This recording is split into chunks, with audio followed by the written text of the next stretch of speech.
এখন রিসেন্টলি আমি যেটা লক্ষ্য করেছি বাংলা সিনেমার ক্ষেত্রে, এমন এমন লিরিক্স থাকে যেগুলো হয়তো পরিবারের সঙ্গে শুনতেও অস্বস্তি হয়। ছবি দেখার ভেতরে কত কত স্ল্যাং, কত খারাপ কথা, এটা তো আছেই।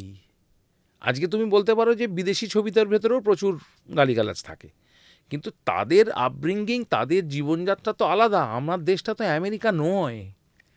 আমার বাচ্চারা তো ওই সব স্ল্যাং বাবা মা বলছে শুনে বড় হয়নি। তাকে আমি যদি এখন ওইগুলো শোনাই, তাহলে তো তার স্বভাবটা পাল্টে যাচ্ছে। তার স্বভাবের মধ্যে ওইগুলো সে মনে করছে দিস ইজ ন্যাচারাল। সে তো নিজের বাবা কাকার সামনে একদিন ওই কথাটা বলে ফেলবে একটু বড় হলে। না না, বলে ফেলে তো, বলে এখনকার ফেলছে তো। ছেলেমেয়েরা। তখন তাকে আমরা বকাবকি করছি। কেন করব? বকাবকি তো করা উচিত না। তখন আমরা তো সেটা শুনে দেখেছি, সেটা দেখে এরা বড় হচ্ছে। কই মানে সত্যজিৎ রায় ছাড়াও, আমি সত্যজিৎ রায় তো মানে বলাই বাহুল্য, উনি ছাড়াও এত বড় বড় ডিরেক্টররা এত সুপার ডুপার হিট দিয়ে গেছেন, তার ভেতরে কটা স্ল্যাং ছিল, তার ভেতরে কটা ভালগার সিন ছিল? ছিল না তো। কি চিত্রনাট্য দিয়ে, কত অর্ডিনারি ক্যামেরা দিয়ে, কত অর্ডিনারি টেকনোলজি দিয়ে তারা এইসব ছবি বানালো। তার কারণ মনন ছিল, শান্তিতে কাজটা নিয়ে ভাবতো না আমি আর কটা ডিরেক্টর আর কটা প্রডিউসারকে ধরলে আমার আরও 50টা ছবি হবে, আরও 20খানা গান আমার নতুন হবে, এটা ভাবতো না। একটা গান বা একটা সিনেমাকে নিয়ে দীর্ঘদিন তার রিসার্চ ওয়ার্কের ফল, সেগুলো যারা করেন তাদের ছবি হিট হচ্ছে তো। হ্যাঁ, খুব সহজ সাধারণ ছবিও মানুষের মন ছুঁয়ে যাচ্ছে। তাহলে এবং হয়তো এমন এমন সিনেমা বা এমন এমন গান যার প্রমোশন হচ্ছে না, এবং আমরা প্রমোশন হয় না বলে আমাদের চোখে পড়ছে না এবং আমরা সেই ছবিটা দেখলাম না। 5 বছর পর একজন বলে এই ছবিটা দেখেছিলি? হ্যাঁ, না তো দেখা হয়নি, সেরকম তো পোস্টার টোস্টার দেখিনি খুব একটা। তখন হয়তো ইউটিউবে দেখে পেলাম অসাধারণ ছবি। তার কারণ সেই প্রডিউসারের অত ক্ষমতা ছিল না যে প্রচুর পরিমাণে প্রমোশন করবো আর হোর্ডিং লাগাবো। তার ফলে সাধারণ মানুষ চোখ থেকে এড়িয়ে গেছে, কিন্তু সেই ছবিটাই ভালো। আর যেটা বেশি বিজ্ঞাপিত হচ্ছে সেই ছবিটা গিয়ে দেখা যায় একটা গজা ছবি।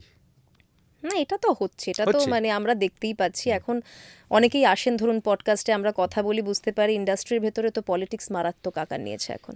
এটা তো সারা জীবন ছিল, আজও আছে, ভবিষ্যতেও থাকবে, বলার কিছুই নেই। তবে হ্যাঁ, একটা জিনিস ভালো লাগতো যে পুরোনো সময় আমি যেটুকু শুনেছি, আমি তো খুব পুরনো লোক নয়, আমি হয়তো কিছুটা জীবনে কাজ করেছি, তো তখনকার ডিরেক্টর প্রডিউসার আগে আগে যেটা দেখতাম যে তারা ভালোর জন্য যা ইচ্ছে করতো। মানে আমার নিজের জীবন দিয়ে বলছি, আমি প্রচুর বিজ্ঞাপনের কাজও করেছি, অ্যাডের কাজ প্রচুর গাইতাম, টেলিফিল্ম, বিজ্ঞাপন, অনেক কাজ করতাম। মানে আমি বহুবার বম্বেতে শুধু মানে কোনো একটা অ্যাডস মানে গাইতে গেছি, কমার্শিয়াল। আমাকে এখান থেকে ফ্লাইট ফেয়ার দিয়ে নিয়ে গিয়ে হোটেলে রেখে ওইটা গাইয়েছে। কিন্তু এটা কিন্তু আমি কলকাতার একটা লোক এটা করছে, নিজেরা যাচ্ছে অনেক সময় গিয়ে কিছু কিছু কাজ করে আনছে। সাইমালটেনিয়াসলি আমার যেটা খারাপও লাগে কলকাতা ইন্ডাস্ট্রিতে, যে কলকাতায় এত ভালো আর্টিস্ট আছে, কেন বম্বে থেকে গান গাওয়াতে নিয়ে যাওয়া হচ্ছে? মানে এটা কিন্তু ভাবার বিষয় সত্যি, কেননা বাঙালি গায়ক কত এবল গায়িকারা। সিঙ্গার কলকাতায় রয়েছে, হ্যাঁ, সেখানে দু একজনকে হাতে গুনে যাদের একটু বেশি গান গাওয়ানো হয়, দ্যাটস গুড, তাতে আমার কোনো আপত্তি নেই।